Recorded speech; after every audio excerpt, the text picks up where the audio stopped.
Hello everyone, আসসালামু আলাইকুম। নিয়ে আসলাম আজকে ইলিশ মাছ দিয়ে ডাঁটা আর ঝোল রান্নার রেসিপি। তো রান্নাগুলো হচ্ছে আপনাদের মাঝে শেয়ার করে দিচ্ছি। মাছটা হচ্ছে কুটে নিয়েছিলাম, আর মাছের পেটের ভিতরে ছোট্ট মাছ হলো, ডিম ছিল।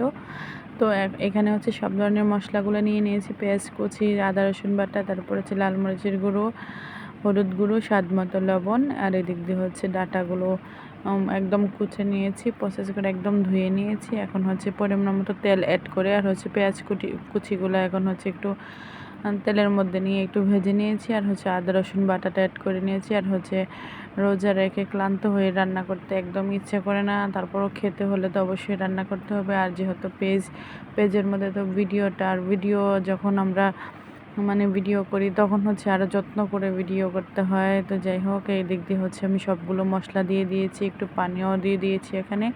তো মাছগুলো হচ্ছে আমি এই মাছগুলো হচ্ছে আমার এভাবে কষিয়ে রান্না করতেই ভালো লাগে। আর অনেকে হচ্ছে সব যে কোনো ধরনের মাছ আছে সব ভেজে খান, ভেজে খেলে ভেজিয়ে দিতে পারেন। তো আমার কাছে এভাবেই হচ্ছে ভালো লাগে।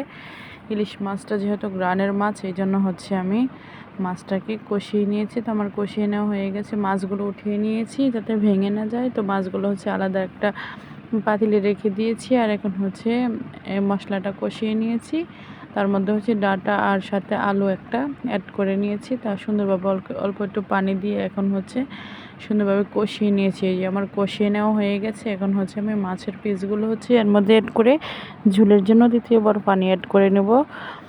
তো এইভাবে রান্না করে আপনারা খেতে পারেন। আর যদি কারো ভালো লাগে আমার পেজের পাশে থাকবেন এবং হচ্ছে লাইক কমেন্ট শেয়ার করবেন। তো ঝোলের জন্য হচ্ছে দ্বিতীয়বার পানি অ্যাড করে নিয়েছি। এখন হচ্ছে ঢাকনা দিয়ে ডেকে সুন্দরভাবে জাল করে কুক করে রান্নাটা আমি করে নেব। তো এখন হচ্ছে বয়েল এসে গেছে। এখানে হচ্ছে একটা টমেটো অ্যাড করে নিয়েছি, আর লাস্টে হচ্ছে একটু জিরে গুঁড়ো অ্যাড করে নেব, আর হচ্ছে একটু ধনিয়া পাতা উপর দিয়ে অ্যাড করে নেব। তো এই প্রসেসে হচ্ছে আর একটু ঝাল করে রান্না করে আমি হচ্ছে ঝোলটা একটু হচ্ছে জাল দিয়ে ঝোলটা শুকিয়ে নেব আর একটু। তো আর একটু অপেক্ষা করতে থাকি।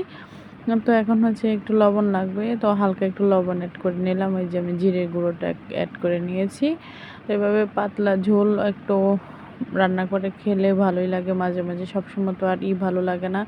আর এমনি তো রোজার মাসে হচ্ছে তরকারিটা একটু কমই লাগে, কারণ ইফতারি খাওয়া হয় আর ভোর রাতের জন্যই হচ্ছে শুধু তরকারি।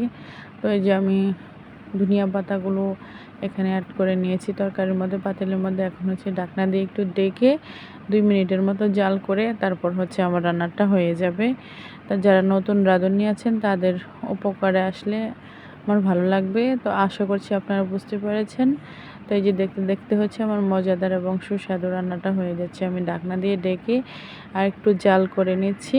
তো এই যে লাস্ট, এই যে আমি আপনাদেরকে দেখিয়ে দিলাম, এই যে পাতাগুলো একদমই সিদ্ধ হয়ে গেছে সব কিছু। এই যে কালারটাও খুব চমৎকার, ডাটার যে একটা সবুজ কালার ওটাও রয়ে গেছে। তো এই যে আমার ঝোল রান্নাটা হয়ে গেছে। আজকের মতো এখানে, আল্লাহ হাফিজ, সবাই ভালো থাকবেন।